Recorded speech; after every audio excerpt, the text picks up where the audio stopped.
Hello friends and welcome back to my channel. My name is Alicia and today I'm doing my September wrap up. Now before we jump in, I did want to acknowledge I cut my hair. If you have watched any of my videos before, this will probably look a little different than what it used to look like. I got more than a foot cut off, so here we go. Here's a new hairstyle. So with that out of the way, let's talk about my September reading. I was able to read 4 books. I've been a little bit slumpy recently, and I'm not one who tries to fight a reading slump. If I'm in a reading slump, I just read what I want to, even if it ends up not being very much, or even like not at all some days. And then at the end of the month, I've only read 4 books, but that's fine because I don't want reading to be stressful, and I don't like to force myself to read. I read when I want to. It's just for fun. It is a hobby I do for fun, and if I only read 4 books in a month, that's fine. Also in September, I played my first TBR game, and I think I read 1 book off of that TBR I created.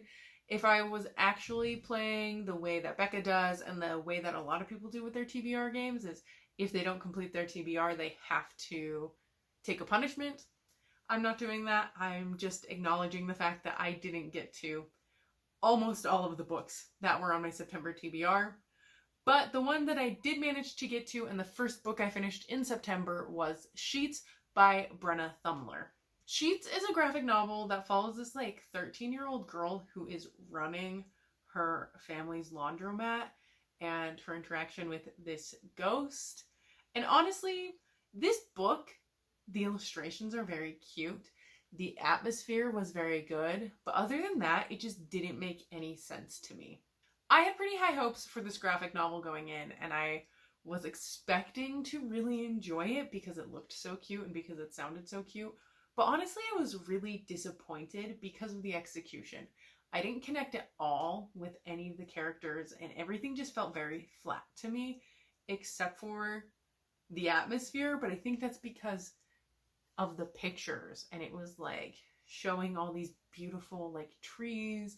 And I think it said at fall time, so there was the leaves were changing color, and the atmosphere was really great because of the illustrations. But like I said, I didn't like any of the characters. Most of them kind of suck. The main character in this is 13 and is running this business by herself. And something I found to be really unrealistic and honestly very annoying is that all of the adults who go to this laundromat that they know is being run by a 13-year-old are so mean to her, and they bully her all the time. And it's not just 1 or 2 characters.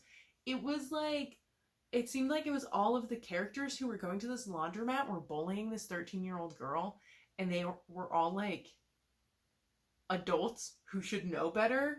And honestly, that just doesn't make sense to me, and I don't see a world in which that would happen. Maybe I'm just naive, maybe I just know good people, but it seems really unrealistic to me that all of these people that go to the family dry cleaning business, because I think it's actually a dry cleaning business. I don't think it's a laundromat. I think it's a dry cleaning business.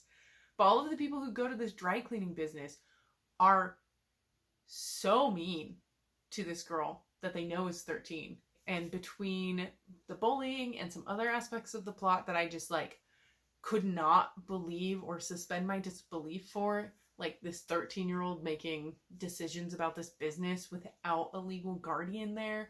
It doesn't make sense. So, didn't love this graphic novel, even though I really wanted to, and I ended up giving it 2 stars.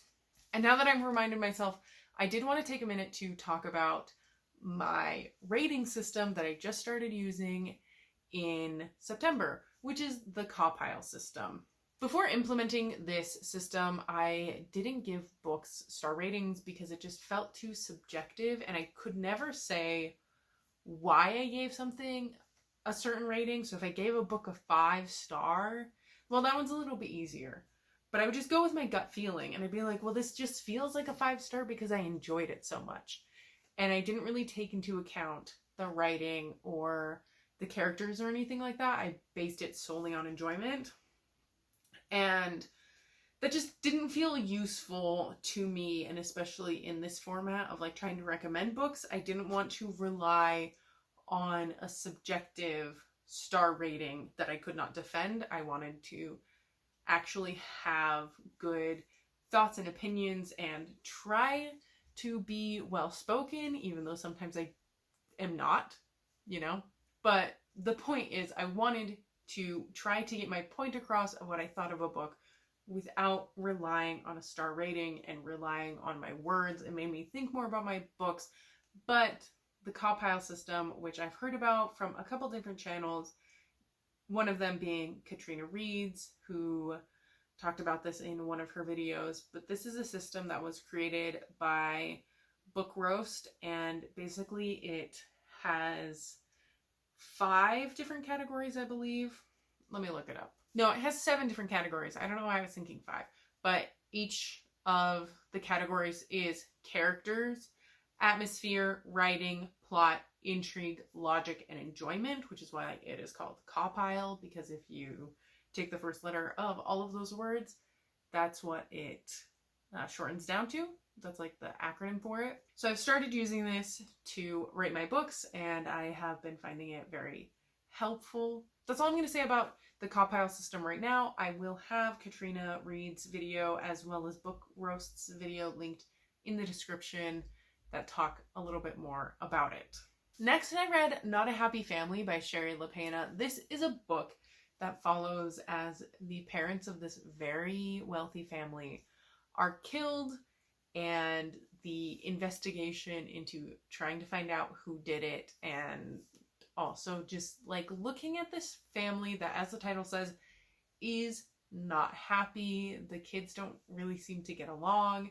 No one really got along with the father, and he liked to like embarrass his kids and things like that. So just a look at this kind of messed up family and the aftermath of the parents' death.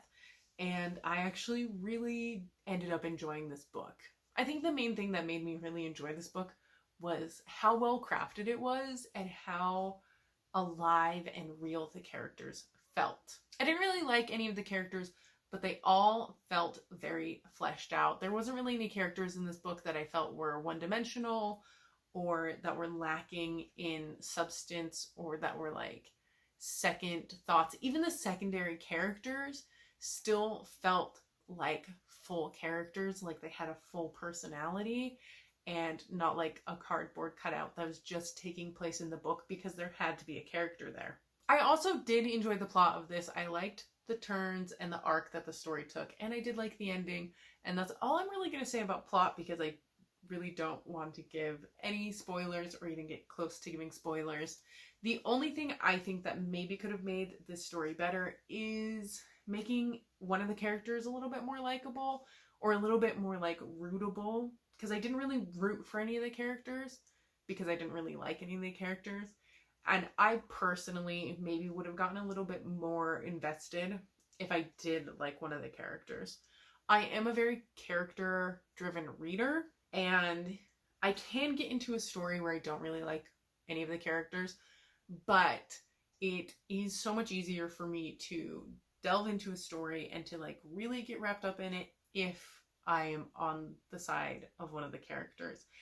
And since that didn't really happen in Not a Happy Family, as much as I enjoyed it, and I did give this book 4 stars, so it was a very good read for me, but I never like fully got engrossed as much as I could have because I didn't have anyone really to root for. Next, I read Survive the Night by Riley Sager. This was my first book by Riley Sager, and this follows a college student as she's desperately trying to get home, and she ends up getting in the car with a complete stranger, and she thinks he is the campus killer, the guy who has been killing women around this college campus. This book was a really interesting read because I did really enjoy Riley Sager's writing, and I think this book could have been phenomenal.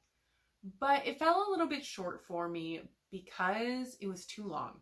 It's not even that long of a book. It was like a 9-hour audiobook, and I think it should have been maybe half that. At some points, it felt like we were getting too much detail about things that happened in the past, or just too much like explanation that wasn't really necessary, especially for a thriller.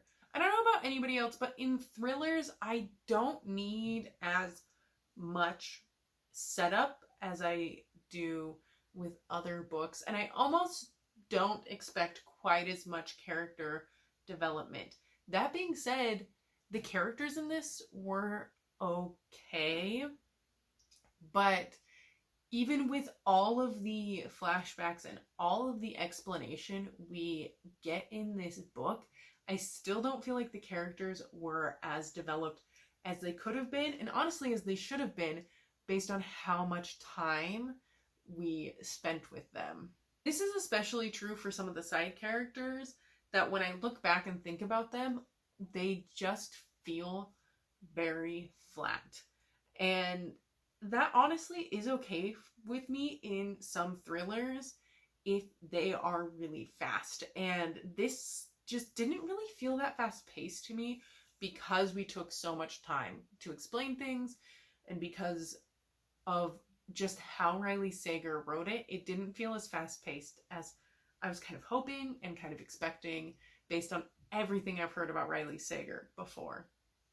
As I did mention though, I did enjoy his writing style, and I don't think the issue is necessarily his writing style as much as I would put it down to an editing issue, and maybe this book wasn't edited as thoroughly as it needs to be. On paper, this book I feel like should really work for me because of some of the things it does that I can't really tell you too much about because it is a thriller.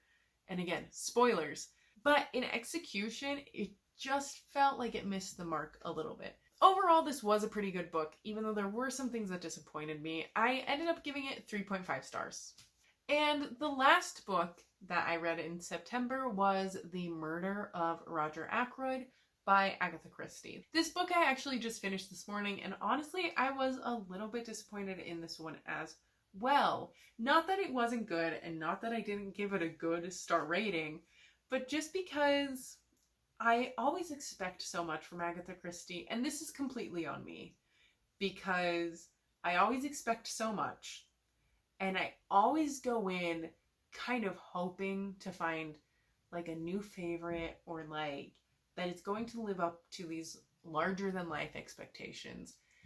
And as good as these books are, they just can't quite live up to what I build them up to in my brain. I know this is on me, and I think part of it is due to the fact that the first Agatha Christie I actually ever read was And Then There Were None, which is honestly just a masterpiece, and not all of her books are going to be that good, especially ones from the earlier time period, or honestly just ones that maybe that particular plot or that particular plot device didn't work as well for me as the ones in her other books. There are so many reasons that go into the fact of like why I am sometimes disappointed when I read Agatha Christie, which sounds terrible to say, and again, it is not that I dislike the books, it's just that I build them up in my head too much. With all that being said, The Murder of Roger Ackroyd is a Poirot novel, and I read it out of this bind-up I have of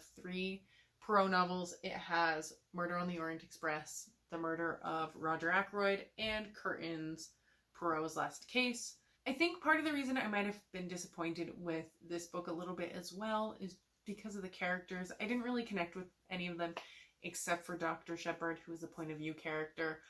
Honestly, even Poirot I didn't connect to as much as I would have wanted to, and this is something that I have noticed as a recurring theme in Poirot novels is I feel kind of a disconnect to him as a character. I also have some similar feelings about what was done in The Murder of Roger Ackroyd as I did with Survive the Night, which is on paper some of the things that happened I like the idea of, but when I read it, I didn't quite love the plot device or the trope used in that certain way, even though I like the idea of it. Again, I can't say too much about these specific things because they would be spoilers, But there were a couple plot devices used that I like the idea of, but in execution I found that I didn't like as much as I would have wanted to. My favorite part of the murder of Roger Ackroyd was this chapter where they're playing Mahjong.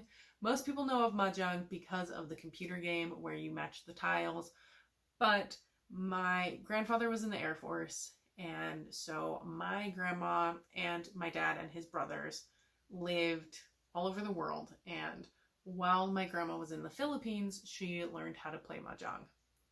She then taught all of her kids and subsequently all of her grandkids, and now there's even 1 or 2 great grandkids who know how to play the Filipino rules to Mahjong because it's something that she brought home with her from her travels.